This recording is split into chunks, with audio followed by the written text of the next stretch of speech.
Hi, this is Blake Nishwitz, my personal narrative. Once upon a time, in a faraway land, there was a little girl, and although she had a name, she did not often go by it. Instead, she went by Little Red Riding Hood. Of course, you may think that you have already heard this story. Perhaps you even know the end. But I can assure you that this is not your average fairy tale, nor have you heard it before. Now where was I? Oh yes, of course, Little Red Riding Hood. For now, we will just call her Little Red for the sake of time. One bright sunny day, Little Red was on a nice walk in the forest. "Ah, what a beautiful day it is," she said. "I wonder if the sun can get much brighter," she asked herself. Much to her surprise, there was an answer from behind her. "Ah, what an excellent question. In my experience, the sun has not in fact been brighter. But if you were to send your inquiry to perhaps a professional on the subject, the answer might be a bit different." There stood a dark and looming figure a little ways behind her. "Who are you, Little Red?" asked the shadow. "Ah, but do you not know? Surely you must have read the story before. I am, and forever will be, the biggest, the baddest wolf." "Oh my," Little Red exclaimed. "Are you going to eat me?"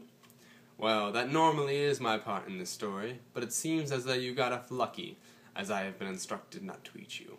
Of course, this implies that my lunch plans are now open. Would you care to join me at the cafe?" the wolf inquired. "Oh, thank goodness. But if it's the same to you, I will not be able to join you for lunch, because I must deliver these sweets to my granny," Little Red lied, trying not to provoke him.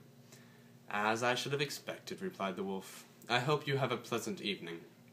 "I do intend to, thank you, and to you as well," responded Little Red.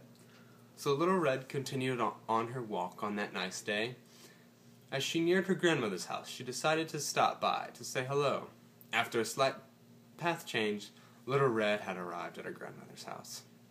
Walking towards the door, Little Red noticed that the front door was open ajar. Worried, Red called out, "Hello, Granny, are you home?" No reply.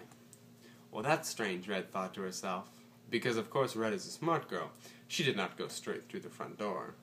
But Red is still curious, so instead she walked around to the side of the house to the back. She looked around and didn't see anyone. But then she heard a loud crash over near the greenhouse. Silently she crept her way to the entrance, and slowly she looked inside, and she saw Granny cleaning up a broken pot.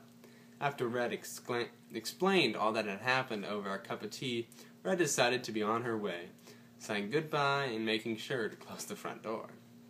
She was back on her path, and she continued to go on her way. After being on the path for a while longer, Little Red decided to take a break. As she looked for a place to rest, she spotted a small cottage and decided to ask to rest there. As she approached, she noticed that the house was empty. When she walked in, she saw not one, not two, but 3 chairs. Upstairs she saw 1, 2, 3 beds, each smaller than the last. Not 3 seconds later, she was back on the path. "I do not want to start that," Little Red mumbled as she headed home. Deciding that she was tired of all the weirdness that day, she headed home. Perhaps you think the story doesn't really have much of a theme, but it does have a very good lesson. The lesson is, don't judge a book by its cover. But that's a metaphor, because this isn't a book at all. Nevertheless, it's a good lesson.